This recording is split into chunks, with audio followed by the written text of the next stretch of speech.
vai entender o porquê esse que recebeu um tem essa grande responsabilidade.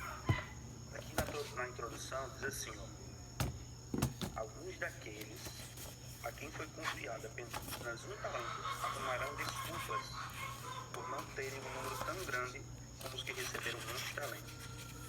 Então isso, principalmente para quem é líder de igreja que está aqui, é comum a gente ver pessoas dando desculpa. Não, eu não sei fazer isso. Não, eu não sei fazer aquilo.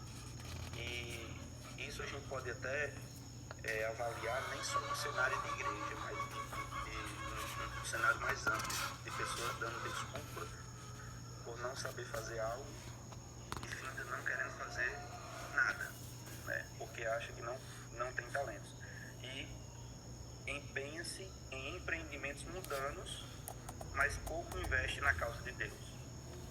Às vezes a pessoa está ali, acha que não tem nenhum talento, ou até acha que sabe fazer alguma coisa, mas não tem investimento na causa de Deus.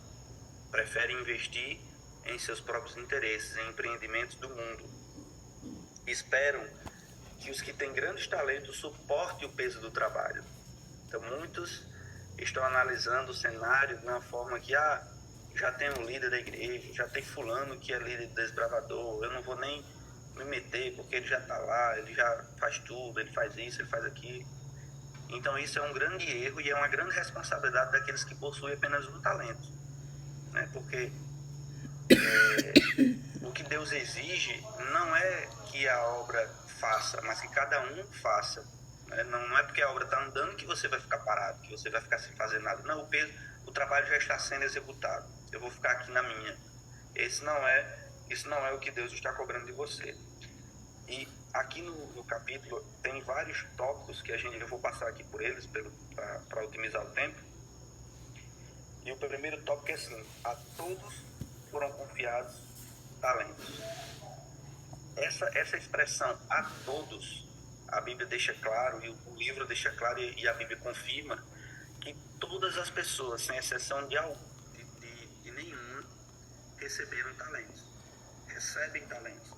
Deus cobra algo daquela pessoa. Quando Deus dá alguma coisa a você, para você cuidar, para você proteger, para você administrar, Deus vai querer aquilo ali de volta, né? Então existe uma cobrança em relação ao talento. Não é algo que a gente simplesmente recebe e gasta do jeito que a gente quiser. O talento é algo sério que a gente recebe de Deus, mas que a gente precisa prestar conta com ele, que a gente precisa devolver a ele de forma prática na obra dele, do jeito que ele espera, né? E aqui tem um texto que eu grifei que diz assim, Deus dá a cada pessoa sua obra e espera resultados correspondentes às diversas capacidades que foram confiadas. Aí o verso 12, 2 Coríntios, capítulo 8, verso 12, a minha Bíblia já está aberta aqui, diz assim, capítulo 8, verso 12. Porque se a boa vontade será aceito conforme o que o homem tem, e não segundo o que ele não tem. Olha aí, a todas as pessoas Deus dá talentos. E não quer dizer que uns recebeu muitos, outros poucos, e Deus vai cobrar mais de um, mais de outros. Exatamente assim. Ele vai cobrar segundo o que a pessoa tem, não exageradamente aquilo que você não tem. Não, o que eu cobrei aqui de mandar, eu vou cobrar de Marinêus porque eles são líderes. Não, eu vou cobrar aqui de fulano mesmo que eu estou cobrando de fulano. Não, ele vai cobrar segundo o que a pessoa tem. Isso envolve, quando a gente fala de talentos, envolve também os nossos esforços, principalmente esforço financeiro, esforço físico. O tema fala muito sobre esforço físico, porque muitas pessoas acham que não tem nenhum proveito na igreja, muitas pessoas acham que não tem talento, muitas pessoas acham que não tem habilidades, mas tem saúde e força física. E isso também será cobrado por Deus. Será cobrado daquela pessoa que não desenvolve os talentos. E aí no tópico seguinte diz assim, os talentos confiados devem ser usados. Deus não dá uma bênção a você, uma qualidade, uma virtude, uma habilidade, para você esconder ou para você omitir. para você simplesmente ficar parado. É a mesma coisa de você ter pernas e você preferir andar de cadeira de roda. Já conseguiu imaginar alguém que prefere andar de cadeira de roda, tendo as pernas sadias, todas perfeitas? O que é que vai acontecer com essas pernas? Vai atrofiar, o músculo o osso vai enferrujar, praticamente vai travar tudo, e com o tempo realmente a pessoa não vai andar. Por quê? Porque a pessoa escolheu não usar as pernas, escolheu não desenvolver. Imagina aí uma criança desde sua infância ali preferir usar a cadeira de rodas. Não existe. É prático, é certeza que durante um tempo a pessoa vai ficar paralítico realmente de fato. Então isso acontece também com os talentos. Os talentos, quando eles não são desenvolvidos, eles são atrofiados, eles são endurecidos, e a gente, quando menos a gente espera, quando a gente for querer usar, ele já tem sido tirado de nós. E isso é tão sério, porque as pessoas pensam nos talentos como algo muito terreno. Tipo assim, eu preciso me sentir parte de algo e eu não sei como fazer isso. E às vezes fica achando que não tem talento, né? E as pessoas ficam se perguntando, olha, às vezes a gente escuta esses comentários na igreja, né? Até hoje eu não sei qual é o meu talento. E aí fica se perguntando, não sei fazer nada, não sei fazer isso, não sei fazer aquilo. Só que essa não deve ser a nossa pergunta. Essa não deve ser a nossa indagação. O que é que eu sei fazer? Você não precisa se perguntar o que sabe fazer, simplesmente você faça aquilo que está à sua disposição. Quando você faz aquilo que está à sua disposição, automaticamente vai girando a roda ali e as coisas vai se engrenando, vai se encaixando, e quando menos espera você está com um dom fixo, algo que você aprendeu a fazer, algo que você gosta de fazer e algo que você está fazendo constantemente, que você já está no automático de fazer aquilo ali, entendeu? Então, sorrir para as pessoas na recepção é um grande talento, né? Sorrir para as pessoas na recepção, servir algo para aquela pessoa. Então, às vezes as pessoas fazem isso no automático e às vezes se perguntam, não sei qual é o meu talento, né? Agora, o que a Bíblia orienta, e a gente na leitura no livro a gente compreende, é que por pequeno que seja o talento, ele precisa ser desenvolvido. Você não pode ficar estagnado com aquele talento, porque aquele talento, todo talento, ele serve para a obra de Deus. Então, qual a avaliação que a gente deve fazer? Essa minha habilidade, isso que eu estou fazendo, essa minha atividade está influenciando na obra de Deus? Eu estou conseguindo cativar alguém nos caminhos de Deus? Eu estou conseguindo trazer novas pessoas? Eu estou progredindo no caminho de alguém no caminho de Deus? A obra de Deus está sendo avançada com essa minha habilidade? É isso que devemos estar se perguntando, porque quando a gente está fazendo algo, mas a gente parou naquilo ali, também se torna errado. Existem pessoas que recebem vários talentos e desenvolvem eles. Existem pessoas que recebem poucos talentos e também desenvolvem. Mas existem pessoas que recebem um talento, exercem aquele talento, mas fica parado e só faz aquilo ali, não sabe fazer outra coisa, não quer fazer outra coisa, porque não aprendeu a desenvolver.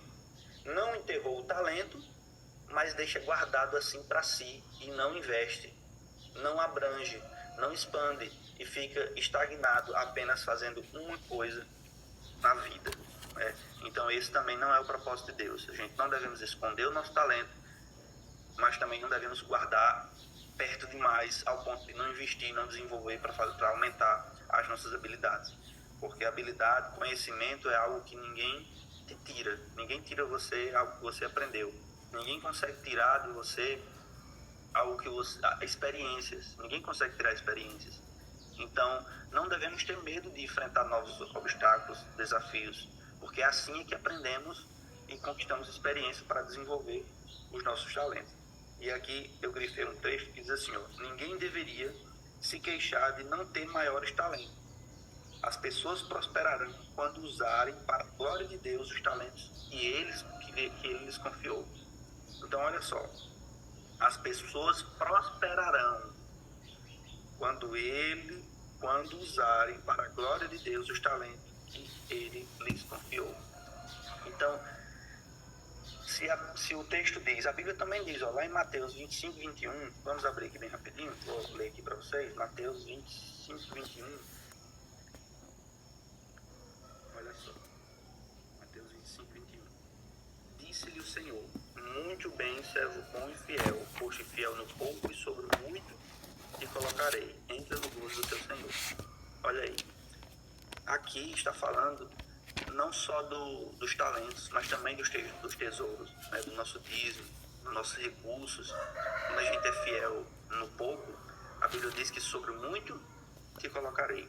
Aí a pergunta é, estamos sendo fiel a Deus, estamos sendo mordomo a Deus com os nossos tesouros, com nossos talentos, com as nossas habilidades, com o nosso tempo? Eu acho interessante também em relação ao tempo, porque quando a gente somos fiel a Deus em relação ao tempo, o tempo fica maior. A Bíblia diz que quando a gente é fiel no pouco, sobre o muito te colocarei. Então, quando você é fiel a Deus e colocar Deus em primeiro lugar, em administrar o seu tempo fica maior, porque Ele promete que vai colocar você sobre, aumentar sua prosperidade, né? E aqui no tópico seguinte, fala sobre os talentos não desenvolvidos.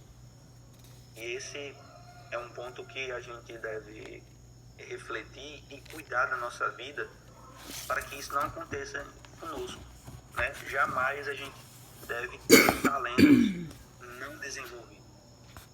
Gente, talentos não desenvolvidos, ele é como que fosse uma doença, certo? É uma doença que você tem ali, que ele não desenvolve por bem, mas vai retrofiando, a doença vai crescendo, né? O talento vai retrofiando e a doença vai crescendo. Por quê? Porque quando a gente tem um talento que a gente não usa, a gente esquece. Não sei se já aconteceu alguma coisa com você, mas às vezes a gente passa anos fazendo uma coisa, mas quando deixa de fazer, que passa ali 2, 3 anos sem fazer aquilo ali, você começa a dizer, há um tempo atrás eu fazia isso, mas eu nem lembro mais como é que faz. Aí você tem que estudar de novo, recapitular ali o que é que você fazia, como é que fazia, né? Porque você não estava praticando e você acaba esquecendo. Com os talentos, da mesma forma.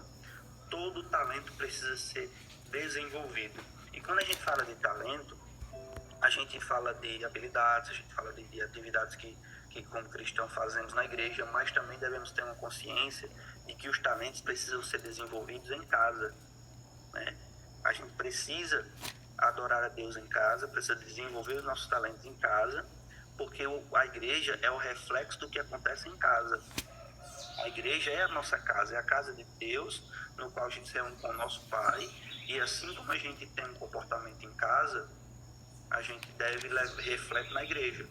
Se a gente é uma pessoa, eu até assisti uma palestra recente, de que se você quiser tirar seus filhos da igreja, seja uma pessoa muito boa na igreja e em casa seja ruim.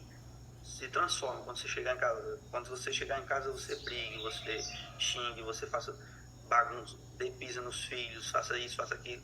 E quando chegar na igreja, você se transforme, seja um cordeiro, seja uma pessoa mansa, que aí seus filhos vão sair tudo da igreja, porque vai entender que o cristianismo se trata de uma falsidade. O cristianismo se trata de algo mascarado, algo que não existe na sua família, algo que você está ensinando aos seus filhos isso, né? Então, por isso que os talentos, os dons e habilidades que Deus nos dá devem ser desenvolvidas, praticadas, não só na igreja, mas também no mundo, em casa, em todos os lugares, porque as pessoas precisam ver em você, através do testemunho, que também faz parte dos dons de Deus, faz parte da mordomia cristã. O testemunho é algo importante que precisamos dar para o pessoal de fora, mas também para os de casa. Às vezes, quando a gente prega sobre o testemunho, a gente sempre fala sobre o pessoal de fora, né? Que a gente precisa testemunhar, precisa trazer as pessoas de fora e tal, mas o testemunho também está muito relacionado com os de casa, principalmente aqueles que são nossos filhos, aquelas pessoas que estão da nossa casa, que não conhecem, não aceitaram Cristo como seu Salvador, aquelas pessoas que não são da igreja, ou os nossos filhos que estão em fase de crescimento, de aprendizado. Então, essa é uma responsabilidade de desenvolver os nossos talentos para que isso não aconteça nos nossos lares. Nossos filhos ou os nossos dependentes saírem da igreja ou nem entrarem por falta de administração do nosso tempo, dos nossos talentos e também do mau testemunho. Isso não é bom. Tem outro texto que eu trouxe aqui para vocês, que está em Romanos 12, verso 11, diz assim, 12, verso 11, olha só, aqui fala sobre a preguiça. Vou ler logo um texto aqui que eu grifei, que diz assim, ó, pessoa alguma, seja rica ou pobre, pode glorificar a Deus com uma vida de indolência. Olha só, pessoal, isso é sério. Pessoa alguma, tanto faz ser rica, pobre, etnia, tanto faz, ela não pode glorificar a Deus com uma vida de indolência. E o verso de Romanos 12, verso 11, diz assim, ó, no zelo não sejais remissos, ou seja, não sejais preguiçosos, sede fervorosos de espírito, servindo ao Senhor. Queridos, é uma orientação bíblica, é algo sério que a Bíblia diz, olha, seja fervoroso. Quando a Bíblia diz seja fervoroso, é para a gente deixar a preguiça de lado. Quantas pessoas hoje não estão parados, deixaram de desenvolver os seus talentos por falta de coragem, né? Vamos dizer assim, eles têm muita preguiça, e a preguiça é algo que realmente é o mal do século, que a preguiça causa depressão, a preguiça causa várias outras coisas, porque quando a gente está com preguiça, a gente não se relaciona, porque a gente está com preguiça de sair de casa, a gente deixa de fazer várias coisas que nos levam a outros problemas. Então, para a gente desenvolver os nossos talentos de forma correta, de acordo com a orientação de Deus, a preguiça tem que sair do nosso radar, tem que sair da nossa vida. Por que é falado aqui sobre a preguiça? Não dê espaço para a preguiça, é um tópico ali no finalzinho do capítulo. Mas antes eu queria ver aqui uma parte interessante, que é a responsabilidade pela força física. Muitas vezes,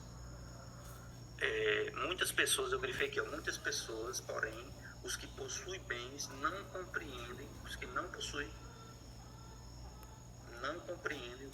os que não possuem bem não compreendem o que podem negar a si mesmo de muitas maneiras.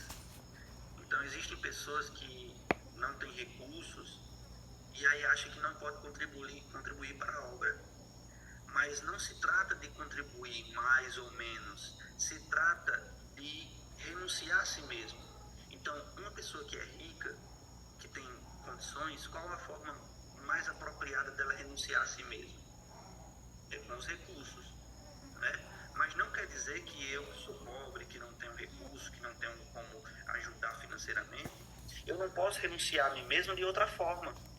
Então, o esforço físico é uma forma de aquelas pessoas que são saudáveis renunciar a si mesmo, deixando de fazer algumas atividades para fazer atividades para Deus, ajudar ao próximo, limpar o terreno da igreja. Existem várias maneiras que a sua força física pode fazer para você ajudar no trabalho da igreja, ajudar no trabalho de Deus, ajudar no renunciar ao seu eu, né? Então, para a gente trabalhar com a força física, jamais com preguiça dá certo, né? O trabalho físico com preguiça não dá certo. Então a preguiça deve ser extinta da vida do cristão. E aqui tem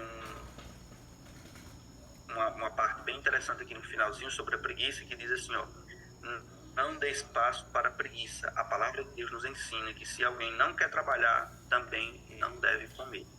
Essa parte aqui é uma parte muito dura, mas recentemente eu vi um comentário bem interessante, que muitas pessoas precisam de ajuda e às vezes como os cristãos a gente quer ajudar aquelas pessoas, né? E quando a gente tem condição financeira, a gente gosta de ajudar, eu vou dar R$100 a você. E aí aquela pessoa não tinha aqueles R$100 e a pessoa fica muito grata. E aí a pessoa recebeu aqueles R$100, obrigado em mandar pelos R$100 e tal, fica muito feliz. Quando é no mês seguinte, ele mandava dar de novo. Aí a pessoa fica, irmão, muito obrigado, eu recebi R$100, fica muito feliz. No terceiro mês, ele mandava dar de novo. E aí a pessoa fica feliz demais e tal. Então, a partir do quarto mês, aquela pessoa já está esperando os R$100 de mandar. Aqueles R$100 já é dela, já está garantido. Quando for no quarto mês, se ele mandava não der os R$100, a pessoa não vai ficar agradecida, não, vai ficar com raiva. Rapaz, ele mandava, não me deu os R$100. Parece até que mandava estava devendo aqueles R$100 a ela. E aquilo ali começa a gerar um sentimento contrário. Então, muitas vezes, ajudar não faz bem. Ajudar uma vez é diferente, mas quando sempre fazemos ali, aquilo ali gera uma coisa totalmente diferente e não ajuda. E não ajuda aquela pessoa, né? Então, o esforço físico, as pessoas precisam trabalhar para se sustentar. A pessoa precisa fazer alguma coisa, tem que tomar decisão. A gente sempre tem que lembrar que é melhor dar a vara do que o peixe, não é? É um exemplo aqui prático, um ditado que vocês conhecem. Então, pessoal, terminando aqui exatamente às 6 horas, esse foi o resumo que eu fiz aqui do livro, as partes que eu destaquei. Achei muito interessante, encaixou perfeitamente com o que a gente vem estudando. Essa parte da força física eu achei muito interessante, porque muitas pessoas negligenciam a obra de Deus com essa parte, às vezes não querem desenvolver os dons que têm, e ainda uma força, a saúde que Deus dá, não usa de forma correta, né? Estraga de outras formas, e a gente pode renunciar ao nosso erro de diversas formas, às vezes até deixando de comer algo que a gente goste, deixando de assistir algo que a gente goste, e a gente começar a mudar uma rotina, isso já vai nos ajudar a desenvolver o nosso talento. A questão da saúde, o interessante do talento é que ele envolve vários aspectos, né? Eu já falei aqui sobre o testemunho, a gente dá para falar sobre saúde, então os nossos dons, ele abrange muitas áreas da nossa vida, que a gente venha estar apto a sempre estar desenvolvendo os nossos dons, seja um, seja dois, seja três, seja quanto for, que a gente tenha esse hábito de estar desenvolvendo cada um deles. Amém? Vamos orar? Oremos. Querido Deus, muito obrigado, Senhor, pela vida que o Senhor nos dá. Obrigado.